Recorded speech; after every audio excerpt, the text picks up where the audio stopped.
Et la halachot. Hazak ubaruch rabotai besorot tovot. 20e jour dans le mois de Hadar. Et cette semaine, on a la paracha Kitissa, qu'elle parle beaucoup de l'histoire du veau d'or. Et après, on a un deuxième Sefer Torah que c'est la maman, la vache rousse, on dit en français. Comme quoi, on se prépare avant le mois de Nissan pour se purifier. Ce qui veut dire, on a le veau et sa maman. C'est pas pour rien, chers amis, que juste après la faute du veau d'or, la Torah dans la paracha de cette semaine, elle nous apprend Lo tevashel gedi bachalev imo. Ne fais pas cuire le veau dans le lait de sa mère. Si cette semaine on va lire les deux, un Sefer Torah c'est l'histoire du veau et le deuxième Sefer Torah c'est l'histoire de la vache, il y a un grand message que chacun de nous peut s'améliorer, chers amis. C'est quoi? Il dit Rashi sur place, 3 fois dans la Torah c'est marqué le même texte, les mêmes mots. Ne fais pas cuire le veau dans le lait de sa mère. Pourquoi 3 fois? Il dit Rashi. 1 fois, tu vas pas le manger. 2 fois, tu vas même pas le cuisiner. Quelqu'un qui travaille dans un endroit non caché où il mélange le lait et la viande, même s'il mange pas, il n'a pas le droit de le faire.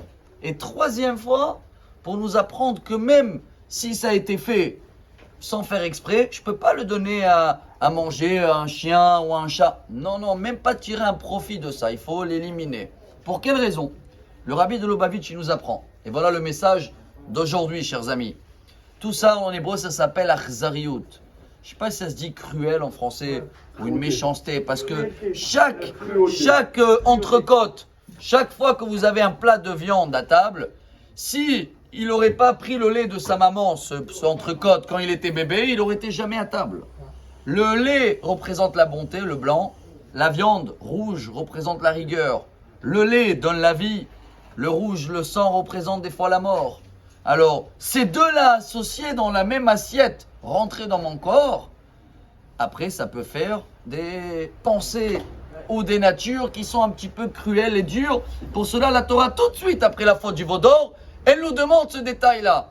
Comme tout le monde le sait, quel est le message pour moi-même en premier? S'améliorer un peu dans ces détails. Ceux-là qui n'ont pas l'habitude de garder ces 6 heures, c'est pas grave, faites-les, même s'il y a des coutumes des autres, ils font 3 heures et là, et le poulet. Pourquoi chercher faire moins quand je peux faire plus pour réparer ces fautes-là? Chacun qui voit qu'il y a eu des mélanges et tout, qui demande à son rabbin comment je fais pour cacheriser, etc. Si on arrive à réparer ce point qui est fait cette année, le veau et la maman, la vache, alors comme ça, Bezrat Hashem, on va avoir des pensées positives.